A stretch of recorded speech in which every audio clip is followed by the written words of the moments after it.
Hi అండి, అందరికీ నమస్కారం. Welcome to moms food eating kids. Vinayaka Chavithi రోజు విఘ్నేశ్వరుడికి ఎంతో ఇష్టమైన జిల్లేడికాయల్ని ఎప్పుడు కొబ్బరి బెల్లం స్టఫింగ్తోనే కాకుండా ఇలా ఒకసారి పుట్నాల పప్పు బెల్లం వేసి స్టఫ్ చేసి చేయండి, చాలా బాగుంటాయి. ఎప్పుడు ట్రై చేయకపోతే ఇలా ఈసారి ట్రై చేయండి.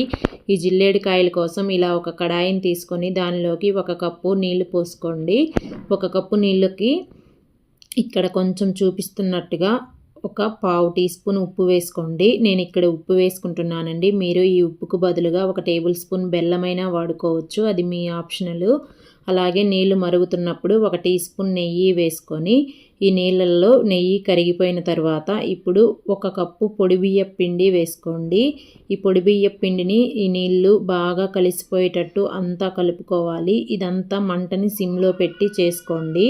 ఇలా అంతా కలుపుకున్న తర్వాత ఇప్పుడు దీనిపైన మూతను పెట్టేసి గోరువెచ్చగా అయ్యే వరకు పక్కన పెట్టుకోండి.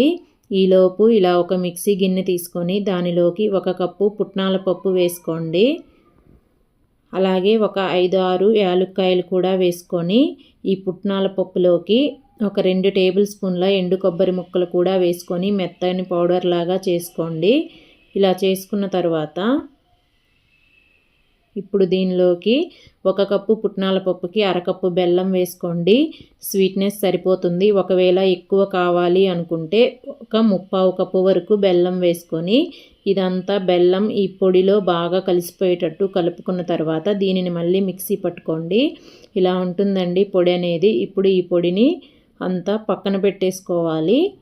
ఇలాగా ఒక 5 నిమిషాలకి పిండి అనేది ఇలా గోరువెచ్చగా అయ్యి చేత్తో తాకేటట్టు ఉంటుందండి. ఇప్పుడు దీన్ని బాగా ప్రెస్ చేసుకుంటూ ఒక 2-3 నిమిషాల వరకు బాగా కలుపుకోండి. జిగట అనేది వచ్చి పిండి బాగుంటుంది. ఒక 2-3 నిమిషాల కల్లా ఇలాగ ముద్దలాగా చేసుకున్న తర్వాత మనం చిన్న సైజు నిమ్మకాయ సైజు అంతా పిండి ముద్దను తీసుకొని ఇలా రౌండ్ బాల్ లాగా చేసుకొని పక్కన పెట్టుకోవాలి. అలాగే ఇక్కడ చూపిస్తున్నట్టుగా మిగతా పిండిని కూడా ఇలాగా చిన్న మీడియం సైజ్ బాల్స్ లాగా చేసుకొని అన్నీ పక్కన పెట్టేసుకోండి. ఇలాగా అన్నీ చేసుకున్న తర్వాత ఇప్పుడు దీనిలో నుంచి ఒక పిండి ముద్దను తీసుకొని ఇలా అరిచేతిలో చూపిస్తున్నట్టుగా కొంచెం ఒత్తుకొని బొటన వేలుతోటి ఇలాగా రౌండ్గా చిన్నగా ఒక గిన్నెలాగా చేసుకోవాలి. అప్పుడు దీనిలోకి మనం తయారు చేసి పెట్టుకున్న శనగపిండిని ఇలా కొంచెం వేసుకొని ఇక్కడ చూపిస్తున్నట్టుగా నిదానంగా ఇలా చుట్టూరు ముడుచుకుంటూ క్లోజ్ చేసేసుకోవాలి పిండిని. ఇప్పుడు మళ్ళీ ఇలాగ మనం చేసుకున్న తర్వాత ఇప్పుడు చేతిలోకి తీసుకొని మీకు కావాల్సిన షేప్లోకి చేసుకోవచ్చు. నేను ఇక్కడ ఈ షేప్ ఇస్తున్నానండి, ముట్టిలాగా. మీకు కావాలంటే రౌండ్గానైనా చేసుకోవచ్చు.